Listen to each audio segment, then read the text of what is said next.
V-am găsit la un nou clip. Azi o să jucăm un joc Survivor, se numește. Aici trebuie să punem 8 cuburi în picioare. După aia să le dobărâm cu un sac de nisip. După aia trebuie să punem o tachetă de disc și trebuie să o dăm tot cu sacul de nisip.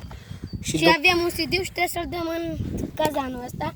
Traseul este simplu. Trebuie să ne urcăm pe un copac și trebuie copac. să coborâm și mergem să facem probe. Da. Cine câștigă cel mai bun, facem 3 runde și hai să începem. Abonați-vă acolo. Abonați-vă. Dacă vă place, dați like și o să continui cu asta, cu Survivor. Hai să începem. Hai.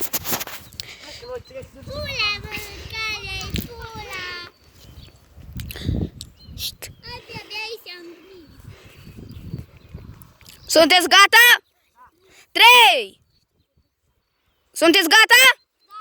3, 2, 1, start!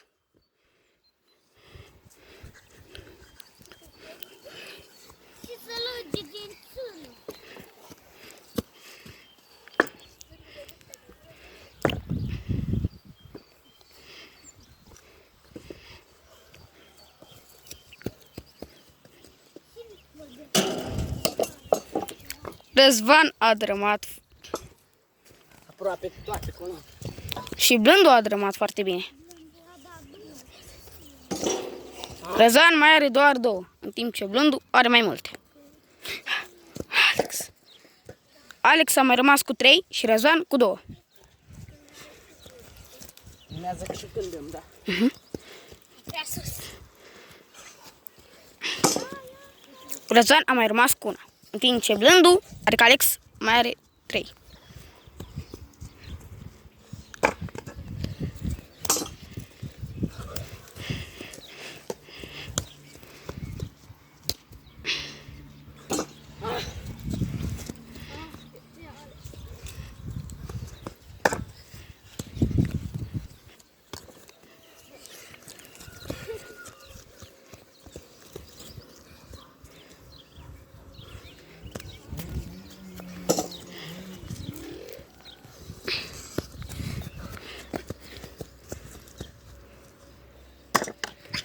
Nu s-a dus.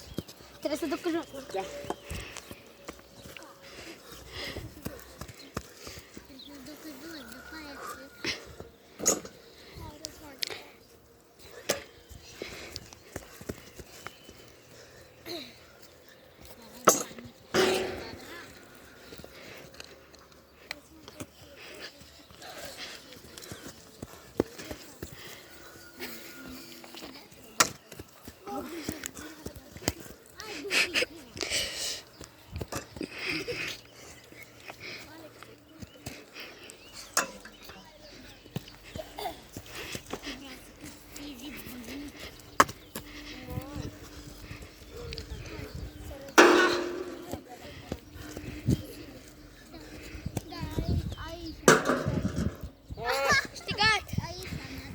Câștigat Alex Cenciu, prima probă.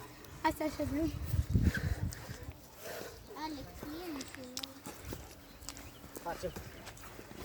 Facem a doua probă. Facem a doua probă. Cine câștigă până la 3, ăla e câștigător. Ai 8 cuburi? Da. Nu am numai 7. CD-ul tău. Am ajuns acolo, ai văzut? Hai să urcăm. Dai și așa.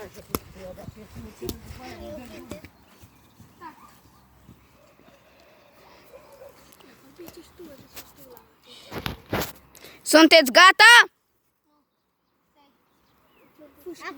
3, 2, 1, start! Dracu din la drept.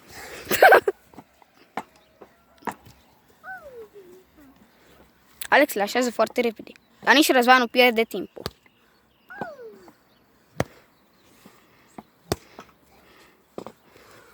Răzvan a terminat primul. Răzvan aruncă puternic, dar n-a rămas niciuna. Alex a drămat doar una. Răzvan încearcă din nou. Răzvan a ratat. Răzvan a ratat. Alex mai are doar 2, în timp ce Răzvan are toate. Răzvan n-a drămat niciuna. Alex mai are în timp 2. A aruncat foarte tare peste.